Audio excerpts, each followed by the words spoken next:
매일매일 스팸 문자 받으시죠. 우리 디지털 시대의 폐해입니다. 이게 더 심해질 거예요. 근데 이제 그게 그런 방향으로 인터넷이 탄생하지 않았을 수도 있다라는 것이죠. 실제로 비트코인 창시자가 의도했던 탈중앙성이 왜곡되는 방향으로 많이 지금 일이 펼쳐지고 있어요.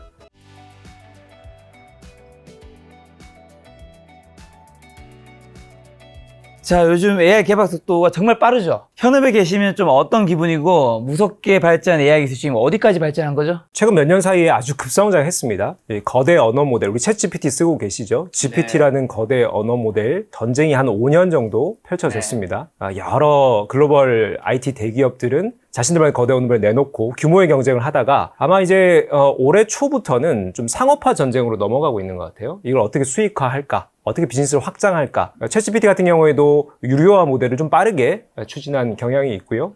또 이런 규모의 경쟁이 우리가 이제 실제로 기술 분야에서는 매개 변수의 규모 논쟁이 펼쳐진 적이 있습니다. GPT 같은 경우에 3.5 모델 기준으로 1750억 개의 매개 변수 규모를 썼었는데요. 이게 이제 규모를 무한정 끌어올리다 보면은 이게 비용적으로 상당히 급증합니다. 근데 이게 성능 자체가 이 규모를 키운다라고 해서 뭐 크게 나아지지 않는 이 정점에 이르다 보니까 이제는 기업들 사이에서 이 규모의 전쟁보다는 지금 현 수준에서 어떻게 상업화할까 전쟁으로 넘어가고 있다. 이게 그러면 지금 AI가 어떤 수준에 와 있느냐 제가 단적으로 좀 말씀드릴 사례를 하나 가지고 왔는데요. 얼마 전입니다. 영국의 이스트 앵글리아 대학에서 한 실험을 진행했어요. 되게 재미난 실험 결과가 나왔는데요. 뭐냐면은 이 GPT나 혹은 뭐 구글의 람다 같은 거대 언어 모델이 인간의 성향을 가질 수 있는가, 특히나 정치 성향을 가질 수 있는가를 실험을 했습니다. 인간에게 정치 성향을 테스트하는 설문을 그대로 GPT와 람다 혹은 뭐 페이스북의 라마라는 모델에게 테스트를 돌려봤더니 충격적인 결과가 나옵니다. GPT는 좀 진보적인 성향이 있다. 미국의 민주당과 같은 성향, 그리고 메타의 라마는 좀 보수적인 성향을 갖고 있다. 그리고 구글의 람다 모델은 좀 중도적인 성향, 상대적으로. 자, 그래서 이런 결과들이 여러 또 비슷한 연구실 실험에서 또 나오고 있습니다. 결국 이게 지금 인공지능이 발달하다 보니까 인간의 성향이라든지 취향, 정치색까지도 가질 수 있다라는 거거든요. 결국 앞서 말씀드린 규모의 전쟁, 그러니까 기술의 수준이 계속 올라가다가 이제 상업화되고 영향을 끼치는 이 시점에서 우리가 정치 성향도 의도하면은 담을 수도 있다. 취향도 담을 수 있다. 혹은 인간의 뭐 윤리라든지 사상 이런 것까지도 우리가 의도하면은 담을 수 있다라는 여러 실험 검증 결과가 나오면서 사실 우리 AI의 이 변화 방향이 앞으로 어떻게 흘러갈지 상당히 제가 연구하고 있는 저로서도 상당히 답을 내리기가 힘든 아주 혼란의 시기로 지금 접어들고 있다. 교수님 성향은? 정치 채널 아니죠? 네네, 아닙니다. 잘못 알고 지원했나 싶어가지고요. 자, AI 혁명은 그러면 인터넷 모바일 혁명보다 더 크다고 하는데 실제로 그렇게 될까요? 사실 인터넷과 모바일은 세상을 바꿨죠. 그렇죠. AI는 아직은 알 수는 없죠. 인터넷이라고 하는 것은 정말 거대한 혁명이었고요. 뭐 모바일 혁명보다는 저는 AI 혁명이 훨씬 크다고 봅니다. 결국 이 기술이 발전하면서 우리가 이것을 어떤 용도로 활용하냐인데 이 컴퓨터, 인터넷, 우리 80년대, 90년대의 이 기술들은 사실 현실 세계의 여러 정보들을 디지털 가상 세계로 옮기는 수단의 역할을 했죠. 컴퓨터로 우리가 입력하고요. 머릿속에 있는 정보를 디지털 데이터로 바꿔줍니다. 인터넷을 가지고 그걸 공유하고 그러다 보니까 물리적 세상에 있는 여러 비즈니스들이 디지털로 전환하는 시대를 2000년대 겪었죠. 이건 아주 거대한 변화였어요. 근데 그러다 보니까 이 데이터를 가지고 뭘 할까에 대한 고민이 바로 모바일 혁명이었거든요. 자, 이걸 가지고 우리가 들고 다니면서 디바이스에 뭔가를 담아가지고 내가 좀 더 편하게 이동하면서 활용하자. 비즈니스를 담자, 소통하자. 이런 어떻게 보면은 이 데이터를 활용하는 것에 이동성을 부여하는 것이 바로 모바일 혁명이었고요. 자, AI 혁명은요, 이 데이터를 인간의 모든 활동으로 확장시켜버립니다. 특히 지능이죠. 최근 발표된 여러 결과들을 종합하자면은 인간의 우리 추론 능력이라고 하는 의사결정의 직전 단계, 논리적인 인과관계들을 팩트를 체크해서 이런 스토리텔링을 하는 추론 능력에 있어서 인간의 한 60% 수준에 도달했다라는 결과들이 나오고 있습니다. 결국 우리가 모든 지능이나 판단, 소통에 AI를 활용하게 되는 이 AI 혁명이 모바일 혁명보다는 훨씬 변화가 큰 혁명이다. 그 AI 혁명에 뒤처지지 않기 위해서 이제 빅7, M7 종목들, 이제 우리가 많이 아는 빅데이터 기업들 뛰어들고 있는데, AI 분야 그럼 가장 선도하고 있는 기업의 순서는 어떻게 되고, 각 회사별로 나아가고자 하는 방향은 좀 어떻게 될까요? 제가 이제 투자 전문가는 아니다 보니까 오늘 드리는 말씀이 이제 기술 분야에 대한 얘기 중심으로 좀 말씀드릴까 하는데요. 물론 투자 의사결정을 하실 때 도움, 참고가 되실 수는 있을 것 같습니다. 자, 근데 중요한 게 제가 앞서 첫 질문 때 말씀드린 것처럼 이 AI 혁명은 규모의 경쟁이 몇 년간 펼쳐지다가 이제 상업화, 시장화 전쟁으로 좀 방향이 전환됐다 말씀드렸죠. 살짝 쉬어가는 타이밍이에요. 그렇다면 이럴 때일수록 기업들이 지금 어떤 생각을 하고 있느냐, 어떤 준비를 하고 어디에 영향력을 끼치려고 하느냐, 이 의도가 중요하다는 거죠. 이 기술과 더불어서 어떤 의도들을 가지고 있는지 지금 말씀 주신 이 빅세븐 기업 중심으로 한번 설명을 드려보겠습니다. 유사한 어떤 이 고민을 하는 기업들로 한번 묶어볼게요. 첫 번째 집단은 바로 오픈 AI와 구글입니다. 오픈 AI, 구글. 챗GPT의 오픈 AI, 그리고 유사한 바드라는 서비스를 내놓은 구글. 이 두 기업은요, 범용 인공지능 대결을 하고 있어요. 무슨 말이냐? 인공지능의 기반이 되는 모델들, 우리 거대 언어 모델을 비롯한 여러 업종의 여러 활동에 쓸 수 있는 기반 모델들을 개발해서 이것을 공급하고자 하는 의도를 갖고 있습니다. 자, 그러다 보니까 가장 기술력에서 좀 앞서 있다라고 볼 수가 있죠. 예를 들면 오픈 AI는 GPT를 지금 4.0까지 출시를 했는데 올 겨울에 5.0이 나올 것이다라는 예측들이 나오고 있죠. 실제로 이 샘 알트먼 오픈 AI CEO가 얼마 전에 트위터인가요? SNS에 재밌는 그림을 하나 올렸어요. 딸기 그림을 하나 올렸어요. 딸기. 그래서 이게 뭐지? 무슨 의도지? 했는데 지금 GPT 5.0 프로젝트의 프로젝트명이 스트로베리였어요. 그러니까 이게 지금 우리 GPT 5.0 프로젝트가 거의 완성 단계에 왔다라는 것을 나름 이제 자기들 팬들에게 넌지시 알려주는 뭐 그런 거 아닐까 언론에서 보도를 대대적으로 했었거든요. 자, 근데 그러면 이 스트로베리라고 하는 프로젝트 GPT-5가 어떤 성능까지 담을까? 앞서 제가 말씀드렸던 추론 능력입니다. 여러분 GPT 지금 현재 써보시면은 요약 좀 해달라, 뭐 이렇게 아이디어 만들어달라 이런 거 참 잘합니다. 근데 우리 인간이 궁극적으로 인공지능을 쓰고자 하는 의사결정이라든지 판단에는 사실 좀 약한 부분이 있거든요. 그래서 이것은 이제 스트로베리 GPT-5가 이 추론 능력을 어느 정도 갖췄느냐에 대해서는 지금 상당한 궁금증을 가지고 있고, 이것이 실제로 GPT의 여러 언론에 공개하는 내용들을 보면은 인간의 한 뭐 80% 수준까지 도달할 것이다. 이번 버전에서 그것을 우리가 서비스화 할 것이다. 자, 그러다 보니까 이 GPT-5는 최상위 패키지를 골랐을 경우에 우리 돈 200만 원대 사용료, 월 사용료가 책정될 것이다. 물론 언론의 추측이긴 합니다. 이렇게까지 그 정도의 그러면 수준을 보여줄 것이냐 지금 기대를 하고 있죠. 자, 그럼 이제 그와 대비되는 구글 말씀드려 볼게요. 구글은 사실 재밌는 게요. 이 지난 뭐 7, 8년간의 AI 역사라고 하긴 좀 그렇지만은 이 7, 8년간의 이 아주 격전이 벌어지는 과정에서 오픈 AI에게 아주 중요한 기술을 뺏겼다시피 했어요. 뭐냐면은 바로 트랜스포머라는 모델인데요. 이 GPT라고 하는 이 언어 기반 모델, 거대 언어 모델의 핵심 알고리즘이 트랜스포머라는 모델인데, 이 트랜스포머 모델을 구글의 연구자들이 개발했어요.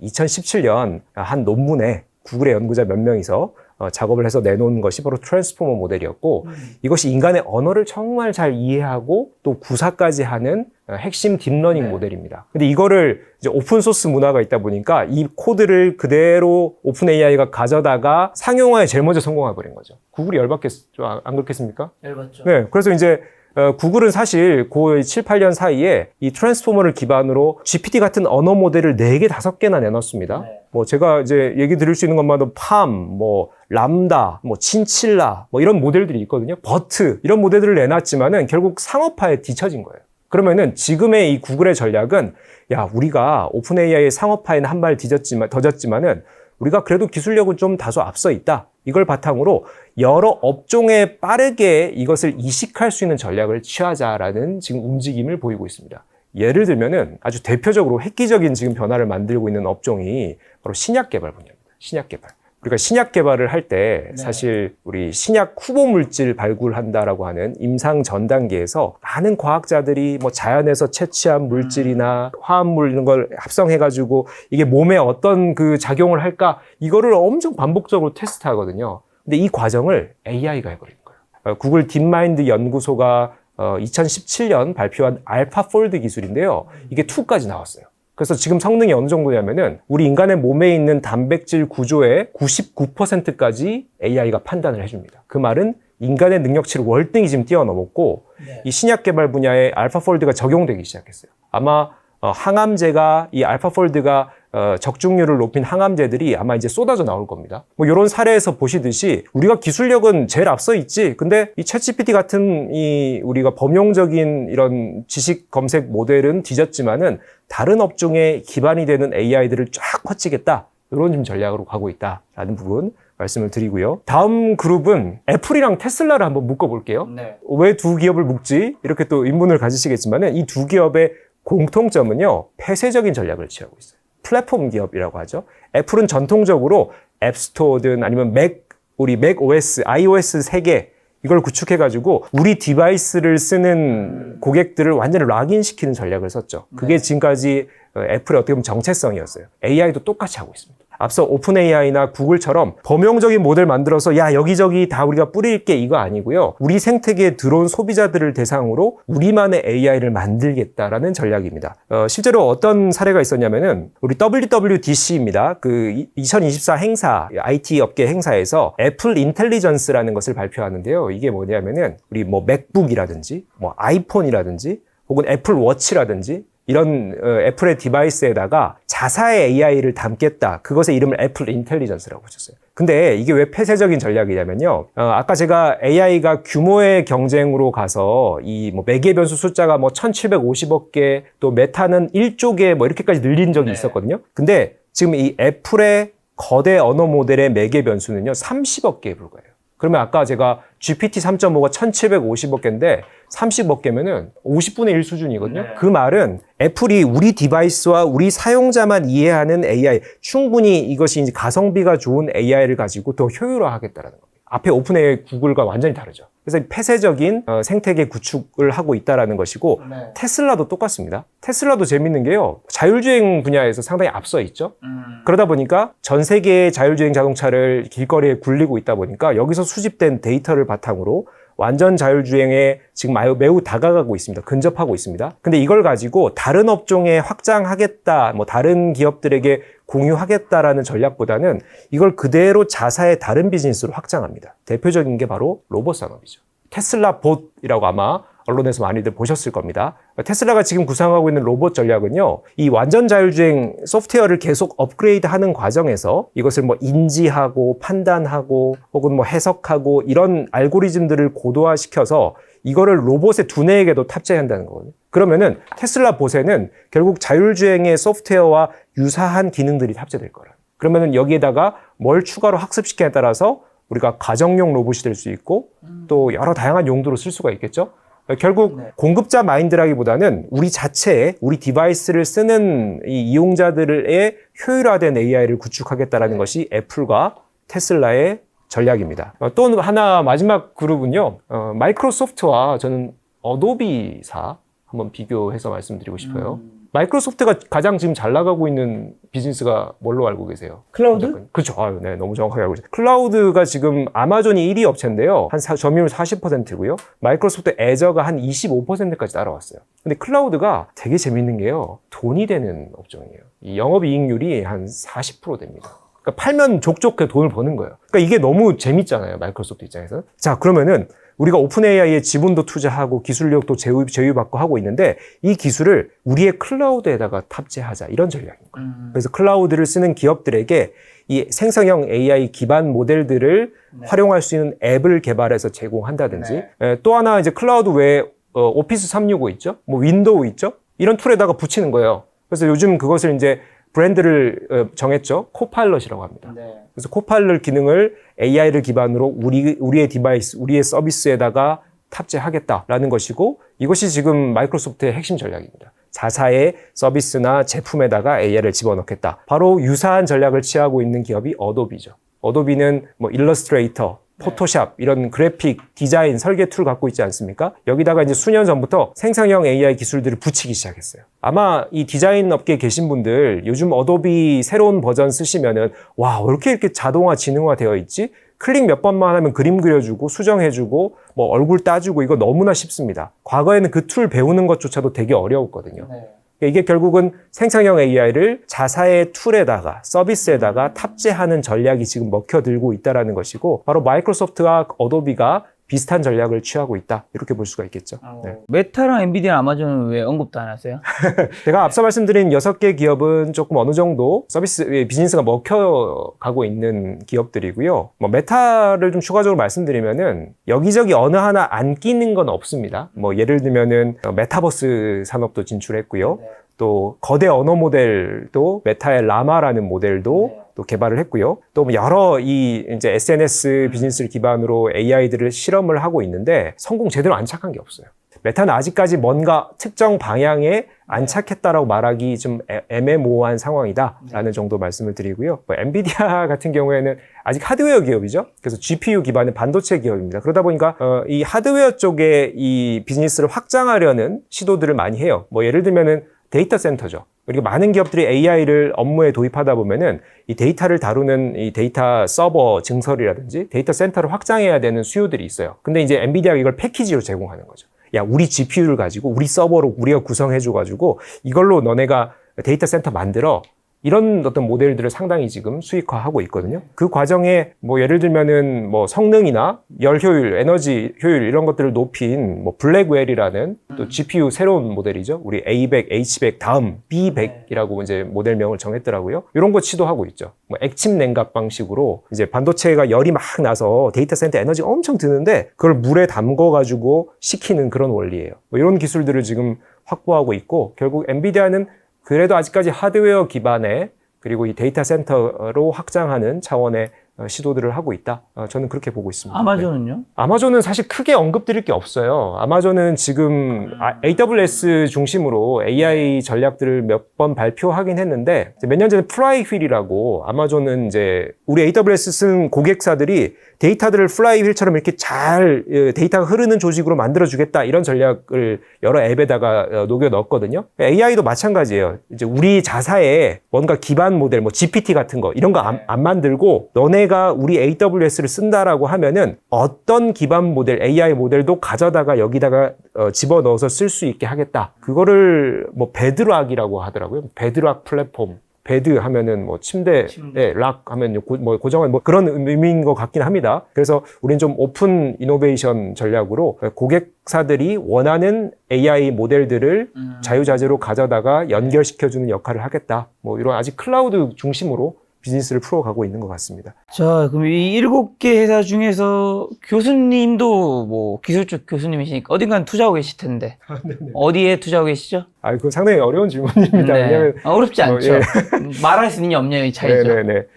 아까 상위에 말씀드렸던 네. 기업들 몇 개, 한 개는 아니고요. 몇 개 투자하고 있습니다. 구글과 애플과 테슬라, MS, 어도비, 오픈 AI인데 이 중에서 뭐 구글, 애플, 테슬라, MS 중에 하나겠네요. 네, 뭐 그렇게 좁혀가시면 될 것 같습니다. 왜 안 밝혀주세요? 괜히 저는 이제 기술을 연구하는 사람인데 네네네. 제 말씀 듣고 뭐 혹시 또 투자 잘못 의사결정 하실까봐 저는 이제 기업들이 어떤 의도를 가지고 이 AI를 규모 경쟁에서 상업화 전쟁으로 이제 변화시키는 요 시점에 어떤 의도를 가지고 지금 시장에 먹혀들게 하고 있느냐 그런 관점으로 좀 판단을 하시면 좋겠다. 영상 썸네일 이주식 사모하라 이렇게 갈 건데. 그래요? 자, 그럼 이제 투자에 관심이 많은 사람들 때문에 사실 요즘에 M7 종목들도 더 뜨는 거잖아요. 자, AI 반도체 전세적으로 투자 심리 지속될까요? 뭐 꺾였다는 분도 있고 뭐 언제 끝날까요? 이 당연히 기술 투자는 계속 되겠죠. 그렇죠. 근데 이제 주가의 측면에서는 어떻게 보느냐가 참 다 사람마다 견해가 다르더라고요. 기술 관점으로 보냐, 투자 관점으로 보냐인데 기술 관점으로 보면 갑니다. AI는 AI는 절대 없어질 분야가 아니고 올해 저는 이제 특이점이라고 보고 있어요. 특이점의 시작 지점이다. 우리가 이제 특이점이라고 하면 그래프에 이제 이렇게 올라가는 변곡의 지점인데 그 말은 오늘의 변화보다 내일의 변화가 더 크다라는 거예요. 그러면 점점 더 영향력이 커질 거기 때문에 AI에 대한 이 세상에 주도하는 변화는 계속 간다라는 건데 투자 관점에서 보면 단기적으로 투자하시는 분들이 있지 않습니까? 지금 올해 하반기는 거시경제 측면에서는 투자에 뭐 좋지 않은 상황이죠. 뭐 그런 측면에서 AI가 지금 아까 기술 전쟁에서 상업화 전쟁의 이 변화에 와 있다라고 말씀을 드렸죠. 그 말은 이 상업화에 성공하느냐 못하느냐를 가지고 또 막 시장에서는 이걸 가지고 눈에 불을 켜고 이 기업은 성공했고 이 기업은 안착했고 뭐 비즈니스가 유망하고 막 그걸 또 분간을 해낼 겁니다. 그래서 그런 관점에 대한 단기적인 판단은 필요하다. 그래서 AI의 거품이라기보다는 AI는 계속 가지만 단기적으로 과열 해소 국면은 필요하다. 뭐 이런 정도로 저는 보고 있습니다, 시장을. 저 이번에 교수님께서 엑스트로피라는 책 이제 출간하셨는데, 엑스트로피란 뭐고, 엑스트로피라는 새로운 관점이 필요한 이유는 뭘까요? 엔트로피 많이 들어보셨죠? 엔트로피 들어봤죠? 네. 엔트로피가 물리학이나 생물학에서 얘기하는 복잡도, 복잡계 뭐 이런 얘기를 합니다. 네. 그러니까 물질이 이렇게 계속 뭐 가열되고 이렇게 점점 가공되고 하는 과정에서 에너지를 잃어간다. 즉 분자 구조가 복잡해진다 해서 엔트로피라고 교과서에서 많이 배우셨을 텐데요. 엑스트로피는 반대되는 개념이에요. 그러니까 복잡해지는 게 아니라 무질서해지는 것이 아니라 질서가 잡힌다라는 건데, 자, 이게 기술 철학입니다. 사실 많은 과학자들이 내 기술이 좋은 쪽으로 사용되기를 바라고 알겠죠. 만들었겠죠. 근데 세상은 뭐 자본과 권력이 들어와가지고 야, 그 기술 야, 우리 살상 무기로 쓰자. 다이너마이트가 그렇게 발전됐죠. 그래서 우리 노벨도 최초의 다이너마이트를 만들 때는 인간을 죽이는 의도가 아니었을 거예요. 근데 이제 그게 전쟁 세력들에 의해서 개발되고 이게 이제 가공되면서 살상 무기로 사용됐다 이거예요. 과학 기술이 우리 인간의 아주 선한 의도가 담기지 않을 수 있다라는 것에 대한 우려를 많은 역사적으로 과학자들이 해왔고, 그래서 1980년대 그 캘리포니아를 중심으로 이 과학자들이 엑스트로피라는 철학을 만들었어요. 진짜 우리 연구하는 과학 기술을 우리가 인간을 이롭게 만드는 데 쓰자. 그러려면 우리의 몇 가지 원칙이 필요하고 우리가 이것을 또 적용해서 우리 연구하는 데 활용하자라는 철학이고, 자, 이 철학이 지금 이 시점에 저는 너무나 중요하다. 왜냐하면요, 제가 이제 3가지 분야 기술을 가지고 좀 말씀을 드리고 있는데, AI, 비트코인, 공간 컴퓨팅입니다. AI 앞서 제가 쭉 설명드렸죠. 이게 상업화 전쟁으로 바뀐다라고 하는 것은 자본이 들어옵니다. 권력이 들어옵니다. 우리의 유리한 쪽으로 기술을 끌고 가려고 하겠죠. 조 단위로 기업이 투입했는데 이걸 인류 평등과 복지를 위해 이 기술을 그럴 수 없잖아요. 뭐 충격적인 그 사례로 하나 말씀드릴게요. 앤드류 응 교수라고 그 스탠포드 대학 AI 석학이 계십니다. 이분이 얼마 전에 한 언론 인터뷰에서 이런 얘기를 해요. 내가 AI 분야를 주도하고 있는 사람 중에 한 명이지만 요즘 이 AI 분야 너무 심히 우려스럽다. 내가 실제로 목격하고 있는 장면들이 여럿 있는데 뭐냐면은 AI를 주도하고 있는 미국의 몇몇 기업들의 담당자와 미국의 정치인들과 서로 만나서 이 담합하는 뭐 그런 얘기들을 상황을 많이 봤다. 우리가 이제 로비를 하는 것은 미국에서 합법이니까 그게 표면적으로 문제가 되진 않지만 어떤 내용이 오고 갔을까라는 건데, 앤드류 교수의 얘기를 쭉 앞뒤를 들어보면은 이 자사에 유리한 쪽으로 법, 제도, 정책을 좀 만들어 달라. 이런 쪽으로 로비를 하는 거예요. AI 분야에 어떤 이슈들이 있냐면은, 예를 들면은 거대 언어 모델 만들 때 저작권 이슈 있습니다. 데이터로 거대하게 학습하잖아요. 내 작품을 얘가 학습할 수 있습니다. 실제로 많은 소송이 지금 걸려 있거든요. 예를 들면 그림 그려주는 뭐 스테이블 AI라는 기업의 이 그림 그려주는 생성 AI 툴에 이 게티 이미지라는 그림 무료로 제공하는 회사가 소송 걸었어요. 왜냐면 우리 그림 가지고 너 학습한 거 아니냐. 우리한테 수수료 내놔라 이런 거죠. 근데 이 소송이 몇 년 아마 걸릴 거 아닙니까? 이런 여러 가지 법 제도나 혹은 질서를 흔드는 이 AI 분야의 이슈들이 너무나 많은데, 이 AI를 주도하는 기업들은 돈을 거대하게 투자했으니까 빠르게 상업화시키고 그러려면 우리의 유리한 쪽으로 세상을 이끌어가야 된다라는 부분에서 정치권과 결탁하고 있는 측면이 있죠. 결국 기술 철학이 너무 중요한 거예요. 우리가 이 기술을 어떻게 이끌어 갈 것인가. 과학 기술자들도 이런 생각들을 바르게 해야 되지만은 이것을 활용하는, 그리고 이것을 우리가 주시하는 우리 여러분 투자자나 일반인들도 함께 이런 컨센서스를 만들어 가야 된다. 그래서 어떤 음모론이 펼쳐지고 있는가를 제가 좀 연구를 해서 담아봤습니다. 3가지 기술의 비트코인과 AI와 공간 컴퓨터 기술이라고 돼 있는 건 이게 지금 현 시점에서 가장 중요한 기술이라는 거겠죠? 맞습니다. 특이점을 만드는 예고편의 기술들입니다. 저 그럼 비즈니스의 엑스트로피 관점을 좀 접목하면 뭐 어떻게 되는 거죠? 예를 들면은 이제 우리가 그 인터넷을 개발할 1980년대 당시에도 이 인터넷이 지금과 같은 기술로 만약에 세상에 보급되면은 개인정보가 막 유출될 거야. 막 이런 중앙 플랫폼들이 정보를 독과점 해가지고 막 문제가 생길 거야. 프라이버시 침해 이런 이슈들이 생길 거야. 라고 주장한 사람들이 있었거든요. 근데 이들의 주장은 묵살됐어요. 왜냐하면은 인터넷에 돈을 대고 인터넷을 주도하고 이끄는 그 기업이나 권력자들이 야, 우리의 이득되는 쪽으로 디자인을 해. 그런 이제 얘기들의 의중이 많이 반영된 거죠. 그래서 지금 여러분 어떻습니까? 매일매일 스팸 문자 받으시죠. 어떻게 보면 인터넷 우리 디지털 시대의 폐해입니다. 이게 더 심해질 거예요. 근데 이제 그게 그런 방향으로 인터넷이 탄생하지 않았을 수도 있다라는 것이죠. 바로 지금 만약에 AI나 비트코인 분야에 이 엑스트로피라는 기술 철학이 적용된다라고 하면은 AI 얘기 많이 말씀드렸으니까 비트코인 가지고 한번 얘기를 해볼게요.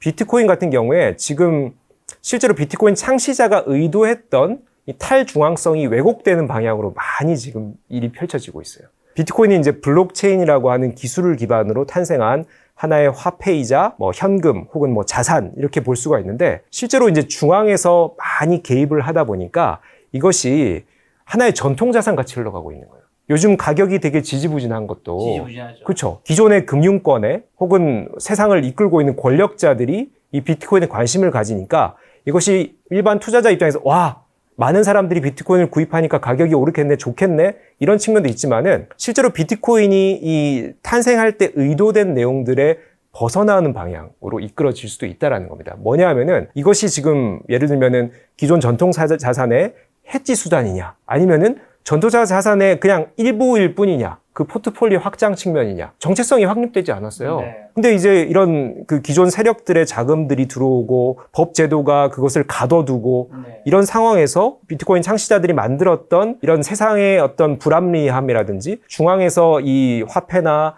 자산에 대한 어떤 집중을 하는 것들을 우리가 깨자라는 것들이 제대로 반영이 안 되고 있는 측면들이 있거든요. 네. 가격이 요즘 지지부진한 것도 너무나 많은 플레이어들이 들어와서 정체성 혼란을 겪고 있다. 저는 이렇게 보고 있거든요. 그러니까 이것이 이제 기술의 최초 의도와는 다른 방향으로 흘러가고 있다. 그럼 우리가 이것을 정확히 이해하고 이것의 의도를 어떤 사람들이 어떻게 담고 있는지를 좀 점검을 해봐야 한다는 것이죠. 네.